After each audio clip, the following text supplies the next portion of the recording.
There's been considerable speculation in recent months concerning reasons why the S-300 air defense systems supplied to the Syrian Arab Army by the Russian Federation have yet to fire a shot in anger at Israeli aircraft encroaching on its airspace and launching ordnance against a variety of targets on Syrian territory. On the one hand, the S-300 batteries in Syria operate under a handicap of operational and political restrictions. However, it would be a mistake to believe that just because missiles are not being launched, that the weapons in question are ineffective.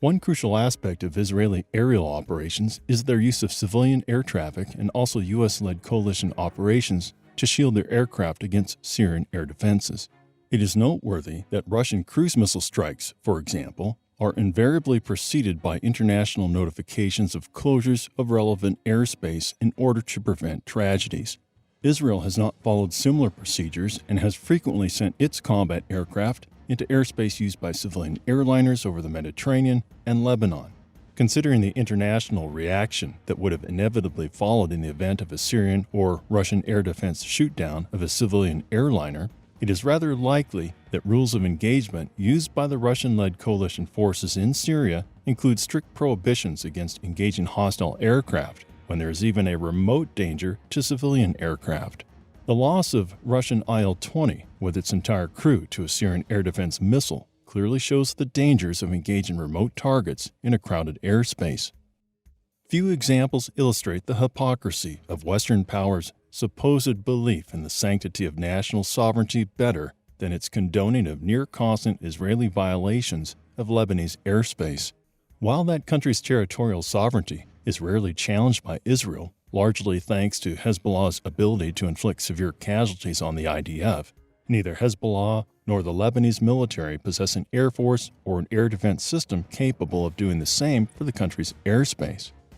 This allows Israeli aircraft to use Lebanon's terrain features, specifically the mountain ranges flanking the Bekaa Valley, as a shield against long-range air defense systems.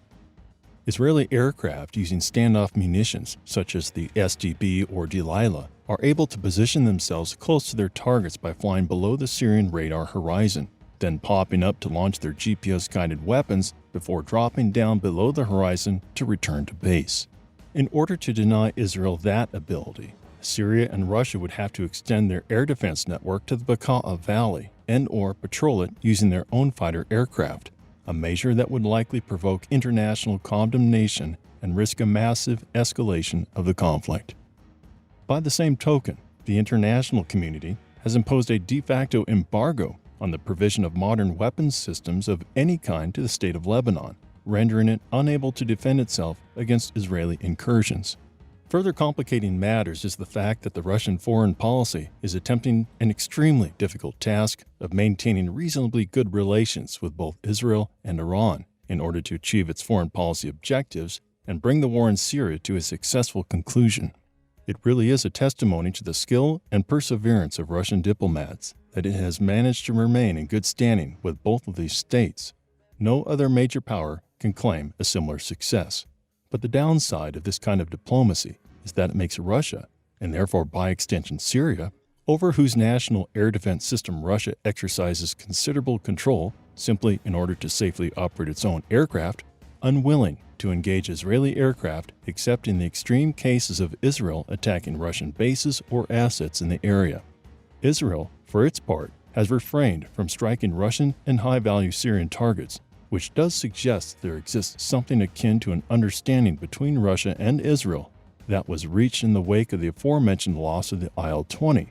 That loss led to a serious, though apparently temporary, deterioration of Russia-Israel relations. Fortunately, Israel's leaders value Russia's goodwill, which is evidenced by Netanyahu's 9 meetings with Vladimir Putin in the space of 3 years, and so far have been unwilling to risk even their brand new F-35s against the S-300s. The combination of these political factors has limited Israel's attacks against Syrian territory, which is also a contributing factor to the apparent idleness of the S-300 batteries.